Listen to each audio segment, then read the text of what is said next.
ఈ వీడియోలో మనం క్వశ్చన్ నెంబర్ 13 ఎలా సాల్వ్ చేయాలో నేర్చుకోబోతున్నాం. క్వశ్చన్ చూసినట్టయితే 2 bodies have masses in the ratio 5:1. ఇవి రేషియో ఆఫ్ ది మాసెస్ అంటే మనం తీసుకుందాం అంటే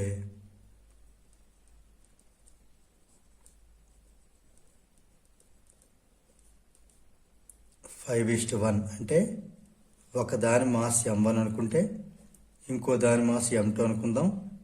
ఇది 5/1 అండ్ కైనెటిక్ ఎనర్జీస్ రేషియోస్ 125:9.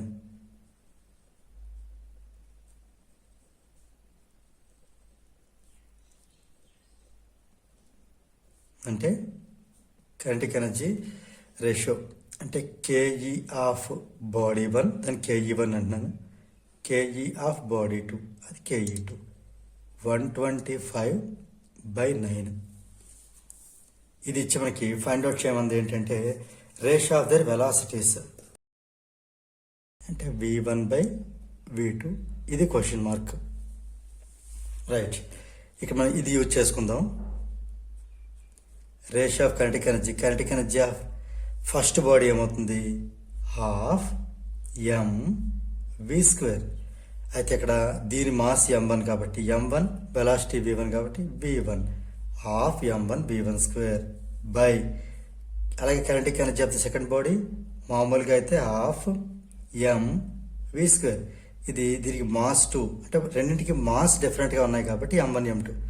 అలానే వెలాసిటీస్ కూడా v1 v2. ఈ వాల్యూ ఎంత ఇవ్వడం జరిగింది 125/9. దీన్ని మనం సింప్లిఫై చేయటమే. మనం ఏం చేద్దాం, ఈ 1/2 cancel. m1/m2 into v1/v2 whole square this is 125/9.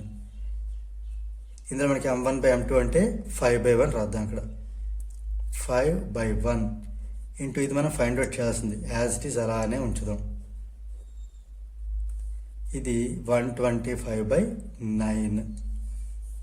ఇప్పుడు ఫర్దర్ ఏమవుతుంది, ఈ 5/1 అటు వెళ్తుంది అంటే v1/v2 హోల్ స్క్వేర్ వాల్యూ ఎంత అవుతుంది 125/9. ఈ ఫ్రాక్షన్ ఇటు వస్తే రెసిప్రోకల్ అవుతుంది అంటే 5/1 అనేది 1/5 అవుతుంది. ఈ 5 125 25 టైమ్స్ క్యాన్సిల్ చేస్తుంది.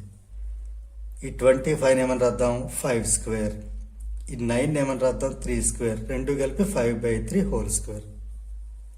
రైట్, ఈ రెండు స్క్వేర్స్ రిమూవ్ చేస్తే ఇది v1/v2 whole square 5/3 whole square. దీన్ని బట్టి v1/v2 కావాలంటే ఈ స్క్వేర్స్ రెండు రిమూవ్ చేద్దాం, లేదా టేకింగ్ స్క్వేర్ రూట్స్ అని కూడా రాయొచ్చు. రైట్, అంటే దీని రేషియో అంతేనట్టు 5:3. దేర్ఫోర్ కంక్లూజన్ ఏంటి రాద్దాం అంటే క్యాల్కులేటర్ తీసేసి the ratio of their velocities is 5:3. దీంతో మనకి ఈ క్వశ్చన్ నెంబర్ 13 అనేది కంప్లీట్ అయింది.